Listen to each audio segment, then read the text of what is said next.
Thanks everyone for joining us at Venture Cafe. As Gary mentioned, I'm Angela McQuillan and I'm the curator at the Esther Klein Gallery at the Science Center in Philadelphia, which is also home to Venture Cafe. So tonight I'm really excited to present the work of Henry Bermudez. Henry was born in Venezuela and is currently based in Philadelphia, but has traveled all over the world studying visual representations of various cultures and mythologies which appear in his work. Since he arrived in the United States in 2003, he's been commissioned by the Mural Arts Program of Philadelphia on several major projects. In 2011, he was one of a handful of artists chosen to work with the Philographica Print Collaborative. And in 2012, Henry received a Pollock Krasner Foundation grant. He was also elected to present an installation at the Philadelphia International Airport Program in 2014, and currently he's the recipient of a Peter Benoliel Fellowship from SIVA in Philadelphia. So Henry currently teaches art at the Career Academy Developing Institute and at Fleischer Art Memorial, and he's also the co-director of House Gallery 1816 in Fishtown. So now I would like to welcome our guest, Henry Bermudez. Thank you, Angela, and it is a big pleasure to be here. It's an honor, and I'm going to try to make my best showing my 40 years plus career as an artist. Okay, first let me talk to you a little bit about my background. I came from Venezuela 17 years ago, running out from the socialism of the 21st century. And I came to the United States as an immigrant. Now I'm a citizen, and I totally get connected with this reality culturally, socially, economically, and my life is here in Philadelphia. Well, to start talking about my work, I want to say that my art revolves and turns on the nature and mythology to create a syncretism of elements that represent my work. Sometimes it is difficult to understand that there are more than one mythology. Actually, I say that every culture creates their own mythology. Mythology, it is the way how human beings relate with gods. So as many cultures have different ideas about God, they create symbolism, myth, stories about the connection with the human being, God and human being. And this is the base of the mythology. I have studied many mythologies just to create my work. My career started in 1972 when I got my first solo show in Caracas as a professional artist. Let me show you some of this work. What happened here, Michelle?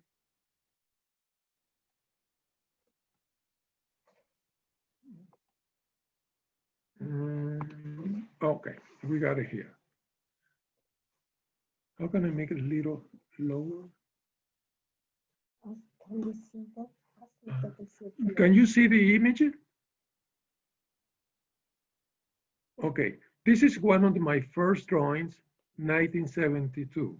I started making drawings black and white, ink on paper. This is another one in the same epoch, the same period. And this is another one. In this case here, I represent the nature made, the nature is represented by the birds, and the human being is represented by the figures. And the birds are eating the figures just to create a message that the nature can swallow you if you really don't care about what means to be careful with the nature, okay? So this is something what we are right now expecting to do. Mexico. 1977, 1979, I went to live in Mexico looking for the background of Latin American culture. I was very interested in make some kind of art related with my background as a Latin American artist, and somebody suggested to me, go to Mexico. Mexico is going to give you whatever you're looking for. So I went to live in Mexico and I started making almost the same drawings.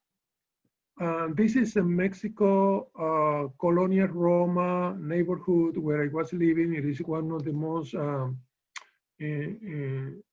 specific neighbor in the Mexico City. It's a beautiful, very colonial.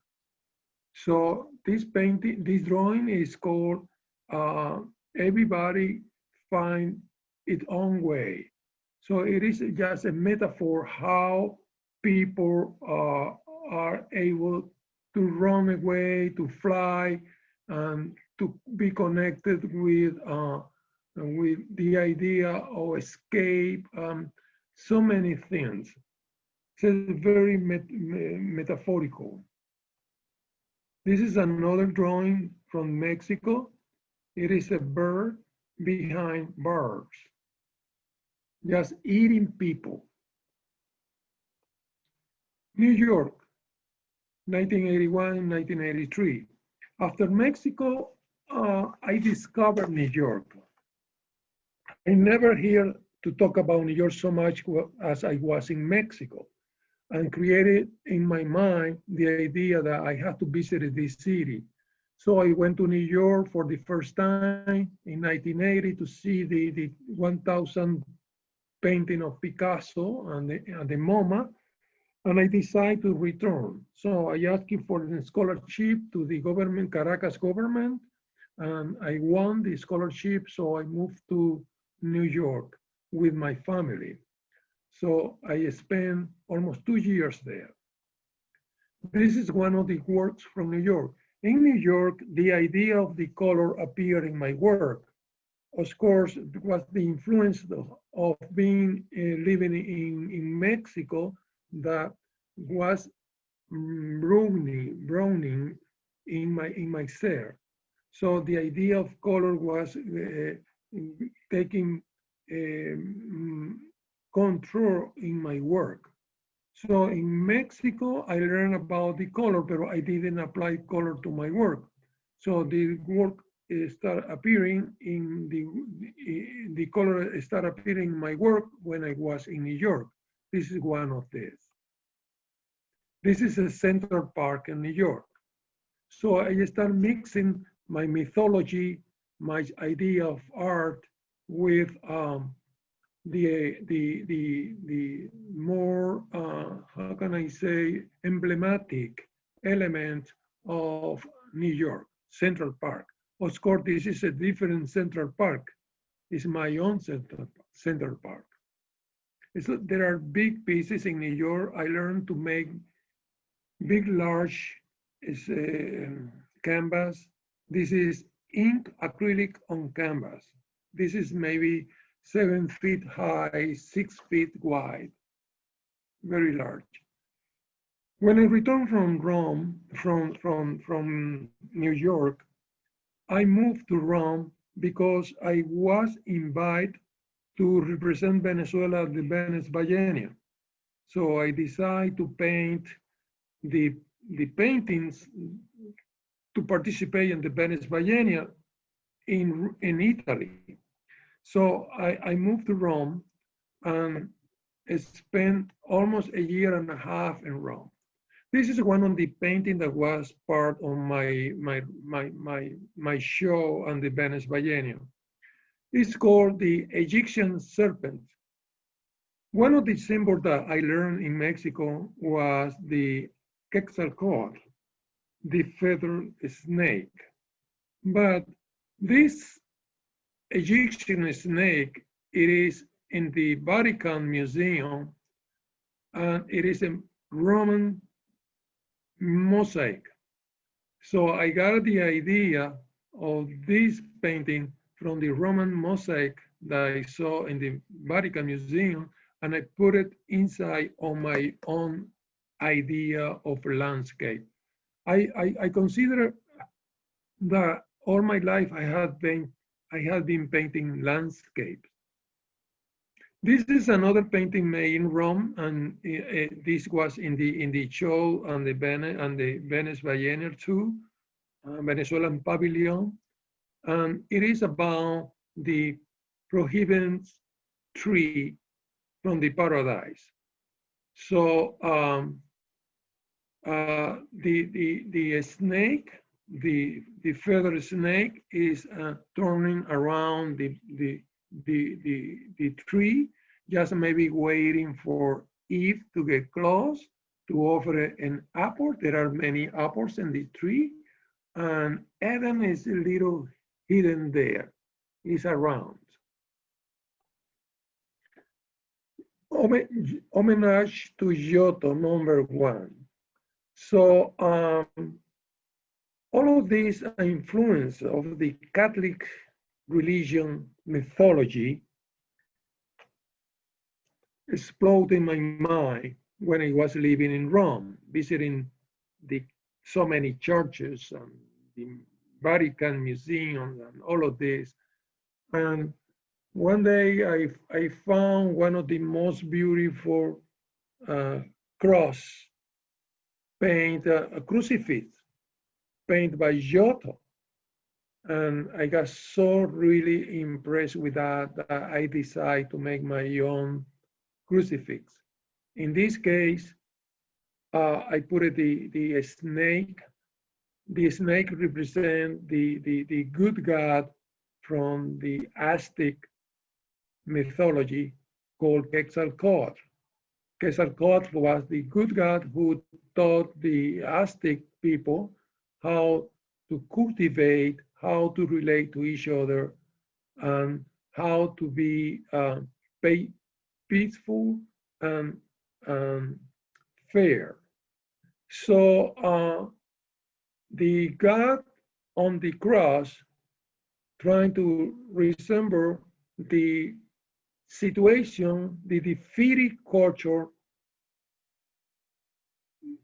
by the European Western culture that arrived and imposed their own law and order.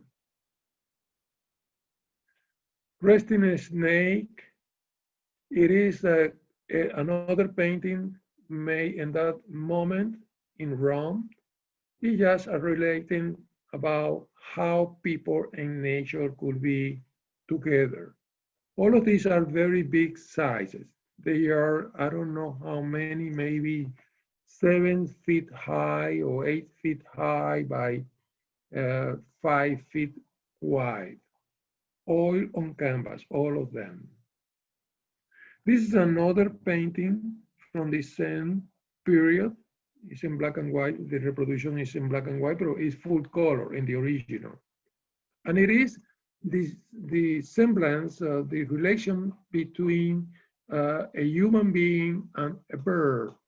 So trying to integrate in our condition of humans related with the nature.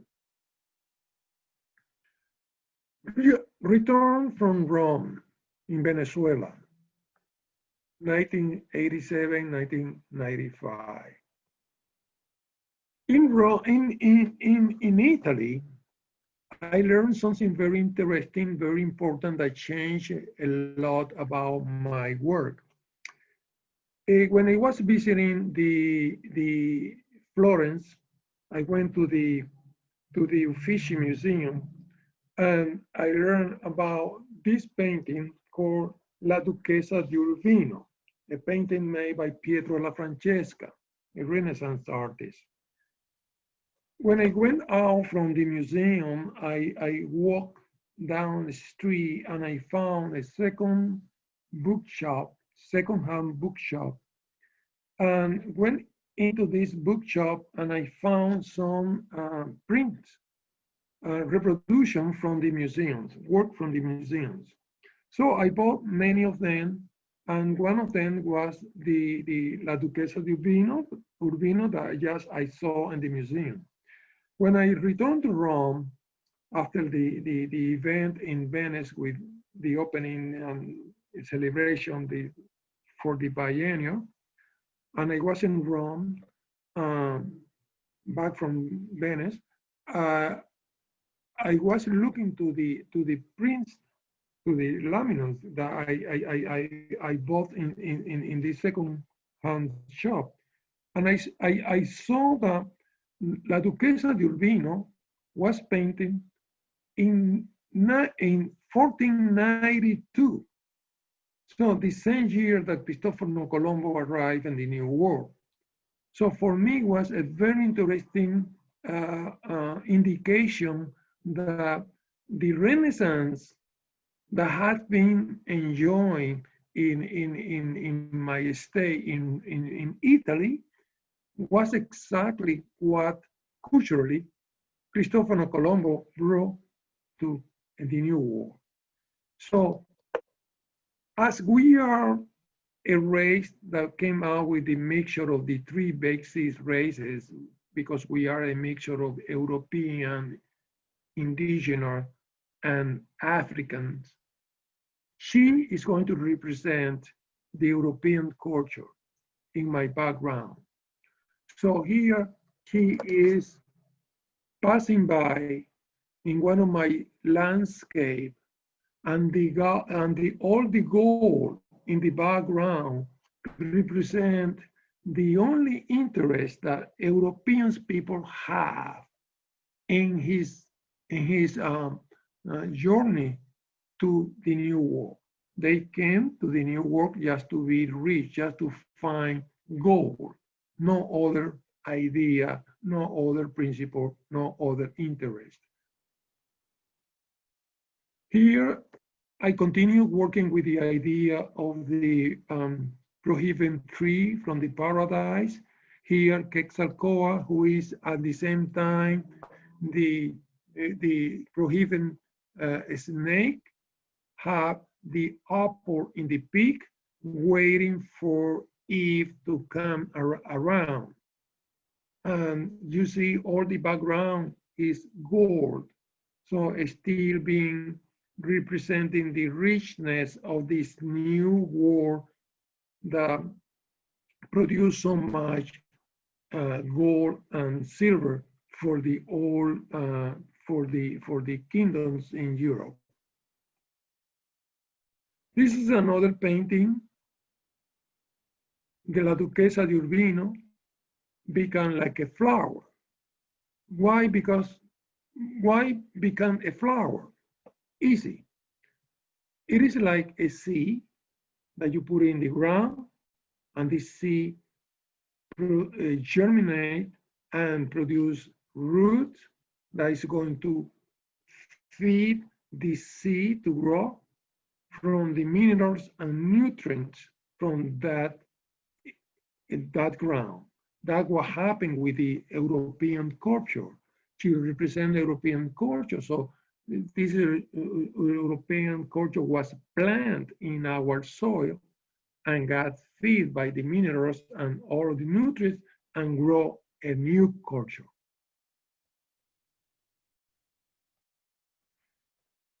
This is another painting from my return from Europe. Is you see, I assume all the technique from the Renaissance. I learned so much trying to not trying, making the technique of the sfumatura, as the Italian said, there is the blending process, light and shadow, my skillful medium to represent the figure, the form, and the composition in my work. This is La Duquesa de Urbino, again, taking a bath in one of these pond or creek or whatever you want to call, and the mystic or mythological element are surrounding this, surrounding her in this very fantasy world, let's say. Another painting from that moment, the same idea, she became a flower. Another fantasy landscape, another one. Here in this one, I tried, this painting was broke. Somebody by accident cut here in this area, and I had to repair that painting. The original, the painting is from 2000. I brought this painting with me to the United States, to Philadelphia, and I had to repair that painting. But you know, the always, not even, I couldn't make perfect the restoration of the painting. So to camouflage what happened there, I collage one of the pieces that I was doing at that moment. Maybe that was 2006, 2007, and I just was working with this element that you see here. So you see in the painting something different. And that gave me the idea that I could unite elements from the past, previous period of art, and the present. So in that way, I enrich my paintings, my art. The element that you're talking about, the yellow part at the bottom? Yes. Okay. Yeah, this is the new one. Yes. Then in 1996, I got an invitation to have a show in Germany in the Künstlerkisten's Museum with another artist, a German artist.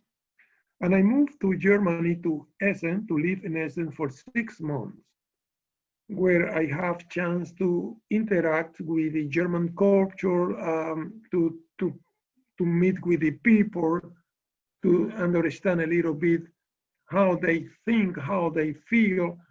And the most amazing thing that happened to me was how the environment of Germany influenced in my art.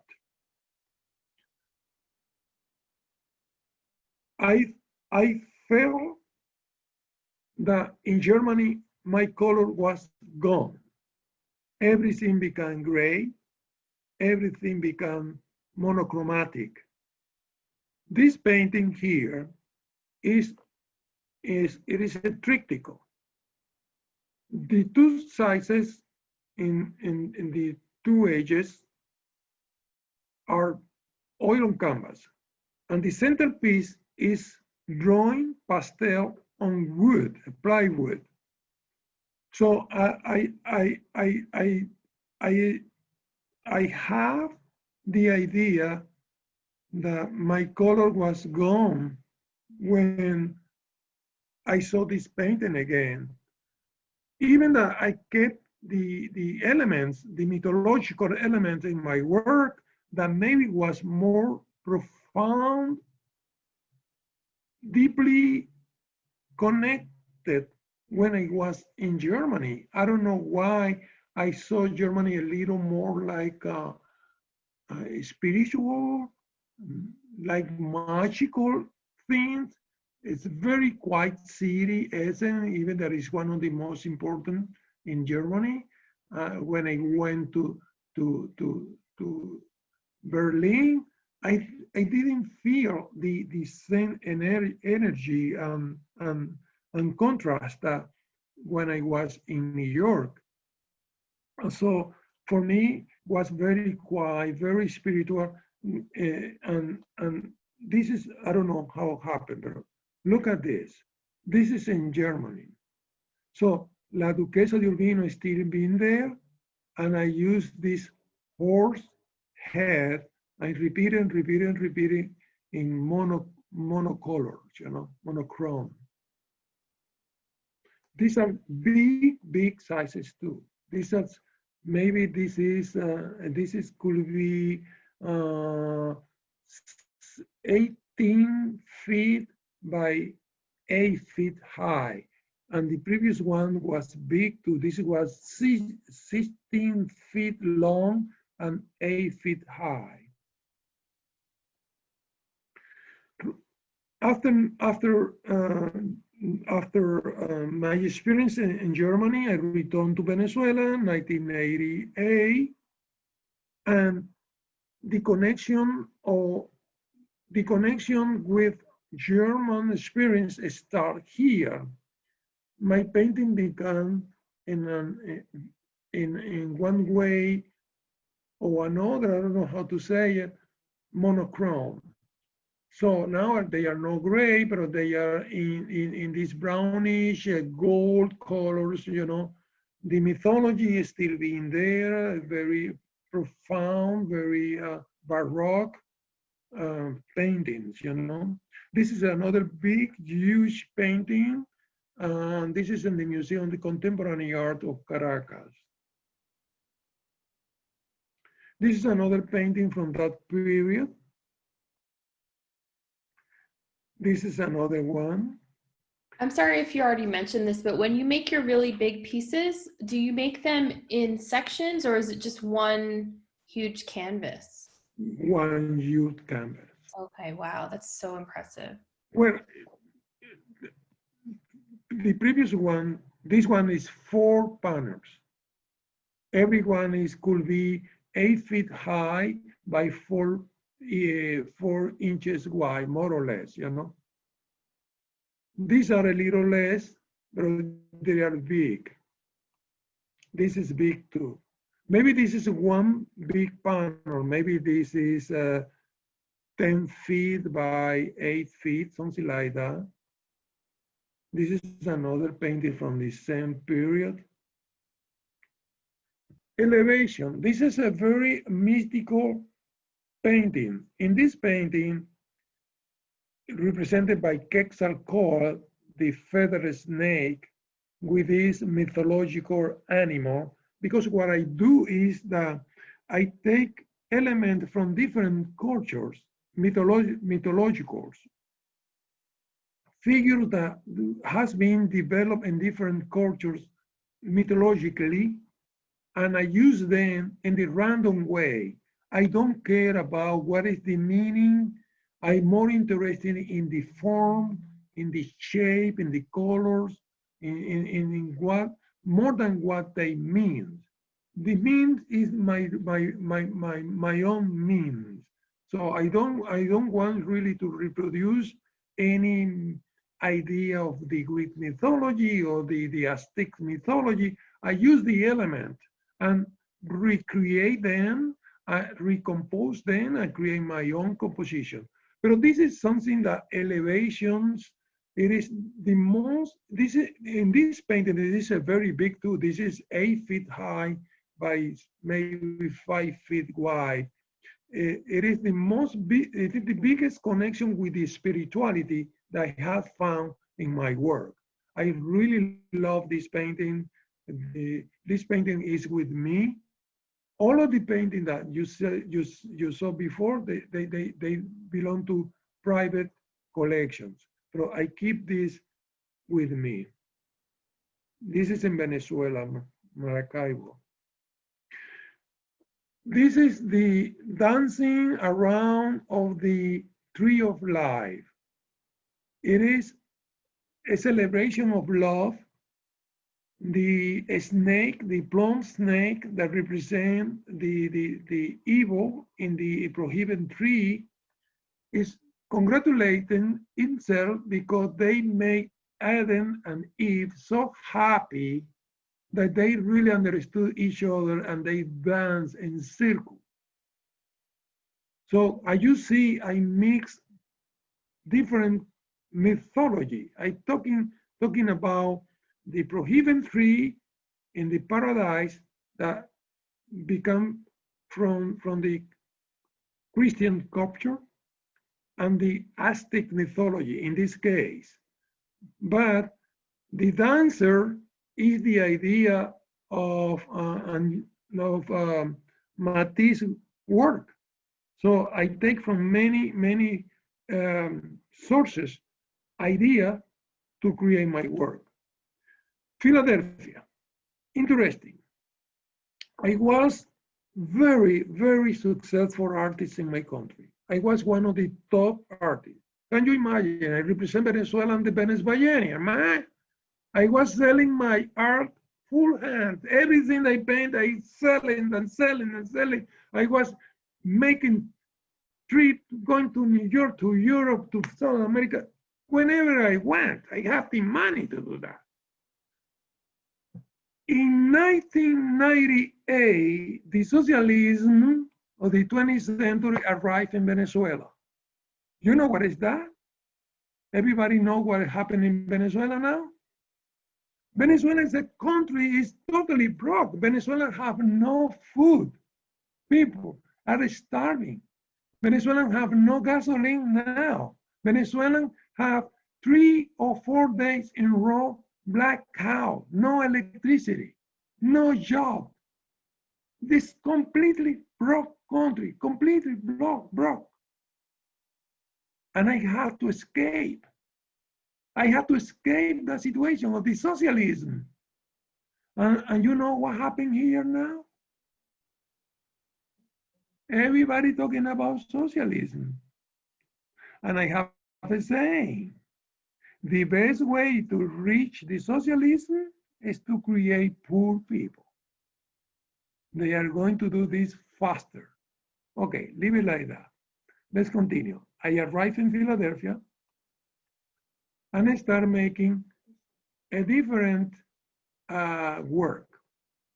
Of course, coming to Philadelphia was a very new experience for me. I didn't speak English. I didn't meet the culture before. I arrived. First I came to Miami and I spent 9 months living in Miami. It was very difficult. I couldn't do anything in Miami. So with the help of one friend, I moved to Philadelphia. And here in Philadelphia, I had to start from scratch. I had to forget about what successful I was. I had to forget about my career, and I had to start from zero, learning the English, trying to pronounce some words. I remember being in the CBS, and really when I could ask for something in English for the first time, I was so impressed that I could ask for that in English. Wow, that was the most satisfying feeling I had in my life on those days. So here, the idea of the religion and nature and mythology is still being. This seems to be a cross because it's not clear it is a cross or it's not a cross, but it look like. And this is where my first painting here in Philadelphia. This is the Persian landscape. It's a big painting. It's made with all of this. In this period, one of the things that changed in my art was the technique. Because when I moved to Philadelphia, I was living in a very small room that I couldn't paint. I couldn't use oil to paint. It was impossible. So I had to change my technique.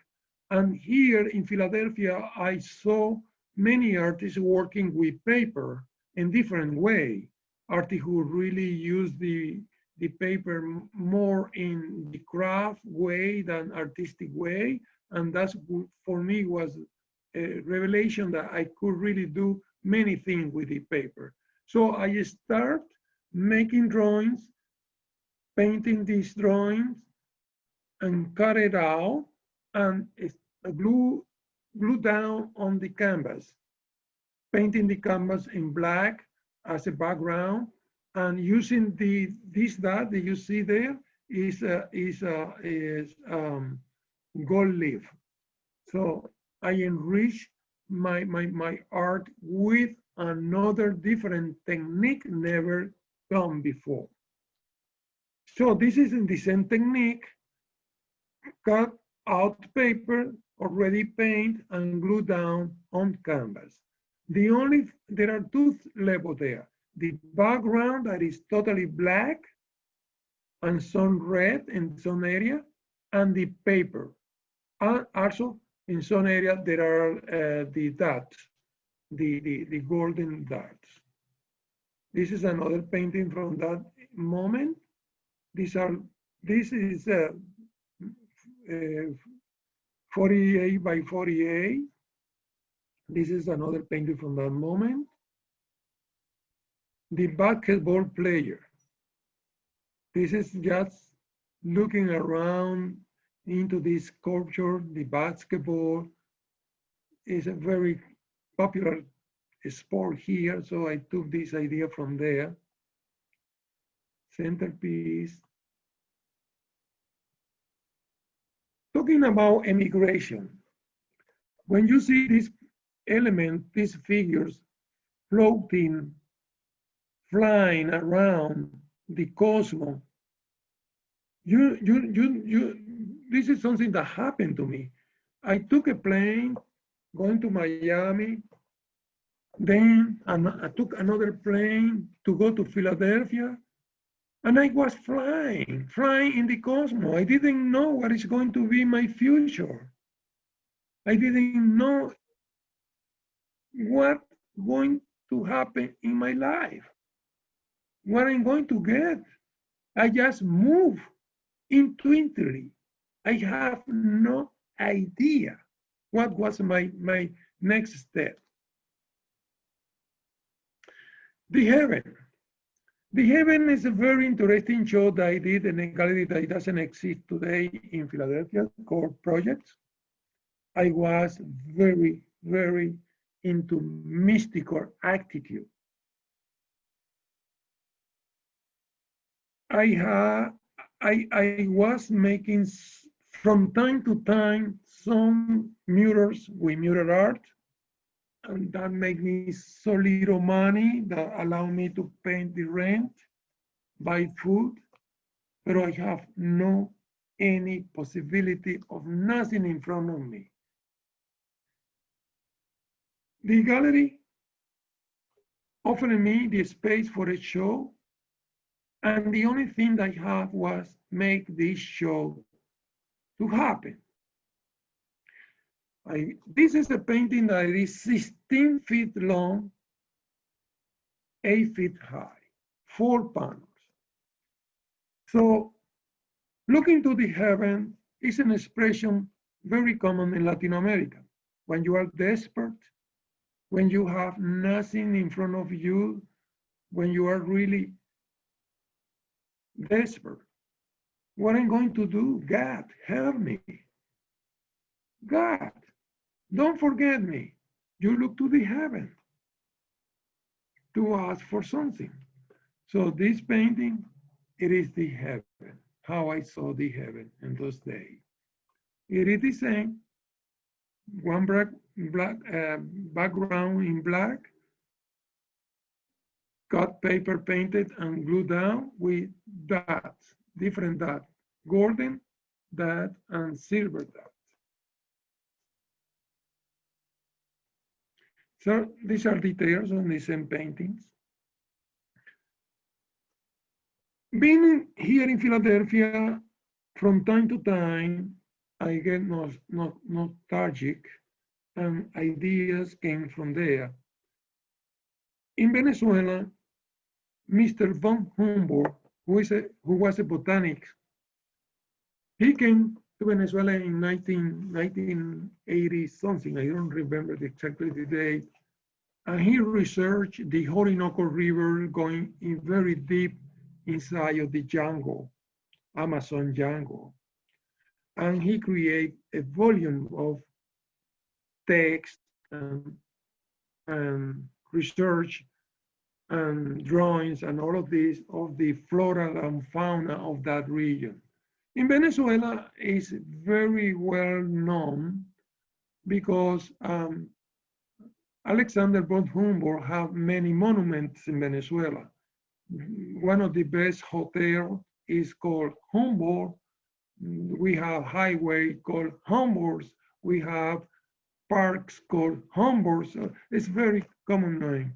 So in connection with that, I create all of these paintings reflecting, imagining what Mr. Humboldt saw in his trip to the Amazon, how he really understood the magical realism, the magical fantasy, the spirituality, all of this character of the jungle. So this is the way how I really imagine him being there. This is the center, maybe it's him. This is another painting from the same period, from the book of Mr. Alexander von Humboldt. So supposedly these are notes that he did, some drawing that he did, interpreting the magical or the mythology of the Indian tribe that exists in the Amazon. This is another painting. Oh, here I imagine Mr. Humboldt going to this circus. No, I create my own fantasy. Monster of Paradise. For the first time, I understand that if I glue the papers one to another, I can make a structure in my painting that liberates the painting from the background. So for the first time, I took the painting out of the background, so there is no canvas in the background to be glued down. So now you see the white of the wall through the images of the painting. And this is called the Monster of the Paradise. This is just imagining something. This is a very interesting painting. I did the same that I did in Rome, the crucifix with the snake, but here in paper. So all of this is like a collage. Do you see the strip in the background? Everything is glued down one by one. And this is another piece that it is almost 9 feet high and 5 feet wide. And it is in paper, so I roll it up. The French kiss. This is a little bit an apology. Apology, you say? Well, what I want to say is I want to recreate a fantasy with erotism through my art using my monsters. So they are making love. They are making, do you see the two tongues coming out from the peak? So this is a French kiss. They are getting ready. The waiting, she's waiting. This is paper, cut it out, paint, and cut it out. And it is just floating on this space. It's nothing to be attached. So Henry, we have a question. When you are creating your work and not using canvas, when you're using paper, what kind of paper do you use that is strong enough to make such a large piece? Okay, I got it. I use watercolor Strathmore by roll. It is 140 milligrams, no, 140 pound, 300 milligrams. It's very, very cheap. 10 yard, 42 inches wide is $40 in Amazon. It's very cheap, very good, very resistant, perfect. What? everybody gets sick. I got sick. By the same time, Obama was arriving in Washington as a president, who I love a lot. I was so glad for him. I got 4 hernias at the same time. 4, not 1, 4. And what you see here is me climbing these ladders with my hernias going out from my body, going around. Okay? And everybody said, the situation is so complicated here that Obama is going to need superhero, or he had to become a superhero to resolve this problem here. So I literally took the idea that Obama was a superhero, he needed to have a superhero, and I put in myself there. So I came out with this painting that it is paper, the same, 4 feet high, 8 feet high, and 4 feet each panel. Here we have 4 panels. This is another detail. This is an installation that I did with Michel Marcus, my partner, in the Bernstein Gallery of Drexel. It's another view of the installation. This is one detail of the show. This is another cut out paper. The four sad tigers. I folded to create this effect that was very interesting.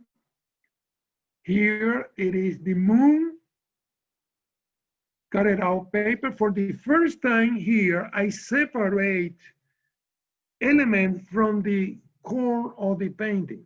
So making the painting a little more irregular in the border, on the borders.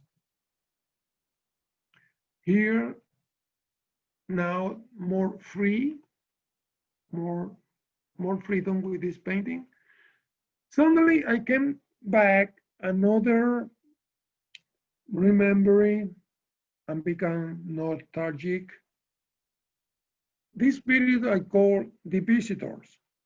La Duquesa de Urbino came to me in my dreams, and I decided to create some works in her homage. So I did this. This is maybe the visitor number 1, the visitor number 2. It is the same technique that I use with the cross, with the snake, using these strips, the blue dot, the strips in the background, just to keep the whole big pieces together, and I can hang on the wall easily. Another visitors. Suddenly, my old galleries that I have in Caracas, she moved to New York, and we were disconnected for so long. I didn't know that she was in New York, and she saw one of the ads for my show in Projects Gallery in, I think that was in Art News, and she contacted me. She was very old, and she didn't have a gallery, and she asked me to visit her in New York. And she gave me back a drawing from the 70s. That was the first drawing that I shown here in this lecture. She bought us drawing in the 70s, and she said, Henry, I want you to have this. This belongs to you, even though I pay for that. It is yours. So I brought this drawing with me to Philadelphia, and looking at this drawing and remember so many things. And I said, I'm going to start drawing again. I'm going to start making drawings. So I make a series of drawings reflecting in that one. So here we have the previous one is called using the ladder, like that one in the first one. This is the couple. This is the dancers. This is the solitude. Solitude is a guy alone, no friends, no partner, just alone. That's the way that I felt in those days, alone, no speaking English, no having chance to talk, no wanted to talk to the Spanish people because I said, if I talk to the Spanish people, I'm never going to learn English. So I had to insulate myself, getting to the bed with the radio here because I thought that maybe if I fell in asleep with the radio here speaking in English, and the next day I'm going to talk in English. Never happened. The spiral, the centerpiece, another drawing, geometric and nature. As a Venezuelan artist, we have in Venezuela a long tradition of geometric art because we have two super well-known worldwide artists, Jesus Soto and Carlos Cruz Diaz. These artists, they make their career in Paris, and they were part of the movement called kinetic art. And they appear in the most important international art books and universal art books. They are very, very well known. So they influence the young artists to create geometric art. But I never was really interested in make geometric art. I was interested in doing another thing. But being here in Philadelphia, reflecting about my life, about Venezuela, about many things, I got the idea that maybe I'm going to make some geometric art connected with my forest. In that way, I'm going to relate, because this geometric kinetic art that these two masters did, because they passed away already, was very scientific. When you listen to them talking about the art, it's about colors, light, and movement, very scientifically explained. But I am not this kind of artist. But why not trying to connect a little bit the nature with this technology or with this scientific ideas? So this is another work from that moment, another one. The bird. I make this a little piece just to have fun. It's a cut out paper separated. You see through the cut, the shading. Henry, Yeah. I just want to let you know that we have about 5 minutes left. Ooh, So if anybody has any questions, feel free to type them into the chat. Okay, this is a show that I did in Lima. I brought my pieces. This is the gallery in Lima, la Galería de Universidad Ricardo Palma. When I came back from Lima, I came full of new energy. I studied the mythology of the Inca, and I started creating this new fantasy recreated work. So here we have three gods, one in the top, one in the center, and the snake. Here, taking the principle of the idea of the Catholic mythology, this is called Eve. Eve times the snake.